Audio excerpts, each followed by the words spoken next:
23 years of consistent storytelling. 1,000 chapters of consistent greatness. This story, this is just like a video I wanted to make. Not necessarily really talking about chapter 1000 of One Piece, but just a congratulatory and thank you video to EIICHIRO Oda, one of the greatest storytellers of our time. I don't care what anybody says at all about it. Consistently, for 23 years, whether he was sick every so often throughout these 23 years of consistent weekly storytelling, chapters releasing consistently every week or every other, every couple weeks, because sometimes they need to break and stuff like. But consistently writing and telling this story of One Piece is so unbelievably commendable for a single person to be doing. It is awe-inspiring and amazing to have been on this journey, starting with Romance Dawn, Straw Hat Luffy coming out of that barrel and meeting Kobe on Alvida's ship and everything, to this chapter 1000, with Luffy punching the shit out of Kaido's face with this new move that's Red Rock, which is such an amazingly cool name. And that 1000th chapter really, for me, symbolized what this story that One Piece is about. Oda's boy, like his son. It's all, at the end of the day, this story is about Luffy and his journey to becoming the king. And for that reason that he made the 1000th chapter Straw Hat Luffy, it's gonna be memorable. It's so beautiful. It's a beautiful sentiment of his story, of his own story, and what he is writing. That at the end of the day, people love the world building. I love the world building. I love the history of the series and whatnot, the twists and turns and things like that. But at the end of the day, what One Piece is Luffy's journey to becoming the king of the pirates and everything. Along the way with all of his allies and his crew, the Straw Hat Pirates. The amount of times that I got so unbelievably invested and emotional in this series is astronomical.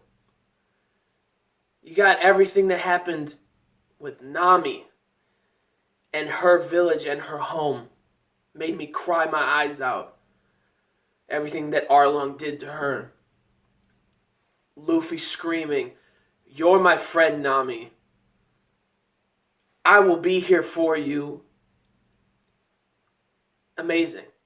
Everything that even before that happened with Sanji and his true father, and Zeph at the ship and everything, and then meeting Mihawk there, like fighting Zoro. Zoro gets clapped, his cheeks just get clapped fighting him.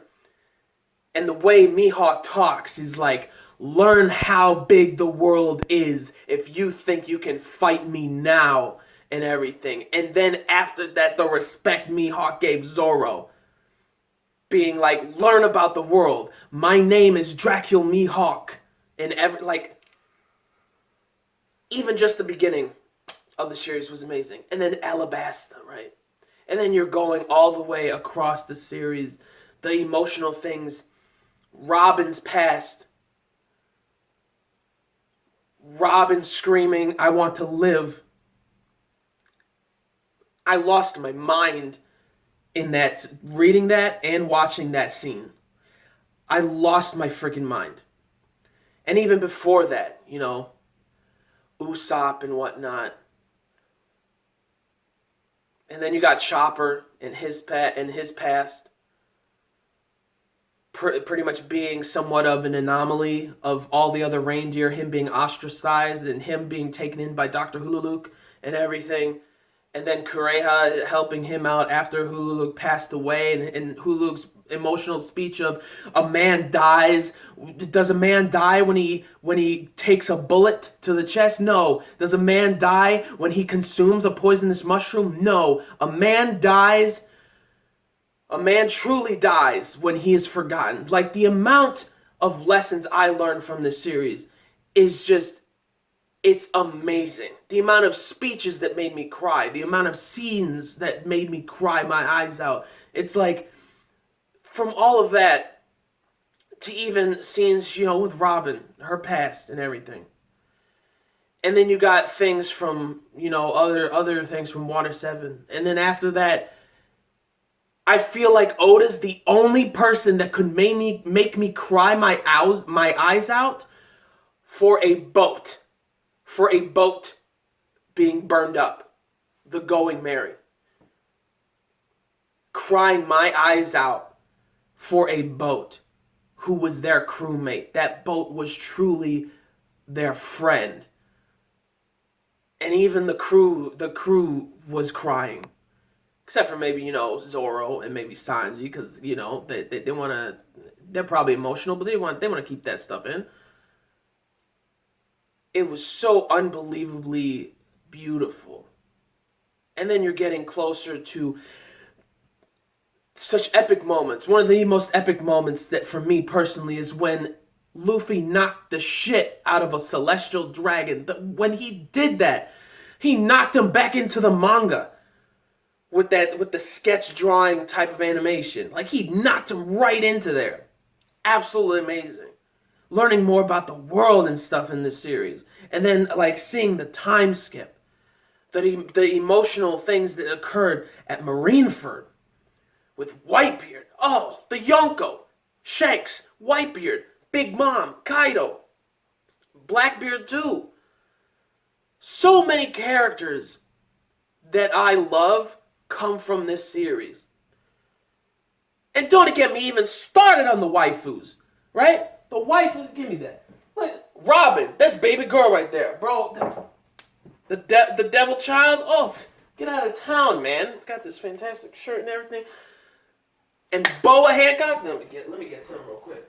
I gotta show you guys something, bro. That's baby girl right here. I mean, come on. Like, I have to get the amount of waifus in this series.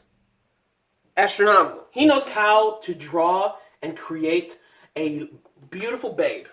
Let me tell you. Beautiful babes, beautiful characters, beautiful story. A phenomenal story. The emotions, Marineford, Whitebeard, and Ace too. Everything happened with Ace. And then the time skip happens. And just the life lessons. There's discrimination, ostracized. Like the fishmen at Fishman Island and actual humans and whatnot. You learn about that. You learn about these lessons that we should know about in real life. Like these horrible discrimination and disgusting slavery and stuff like that. The amount of stuff that he puts into this series is just crazy. It genuinely is. Like, I was even... people said that, Fishman Island was, one of their least favorite arcs. I genuinely loved everything about it, just because of the history of Fishman and whatnot. It had nothing really to do with, an antagonist or anything. It was more so the hate that has been passed on and the discrimination and hate that's been passed on and whatnot. That's what it was about and everything. It was beautiful.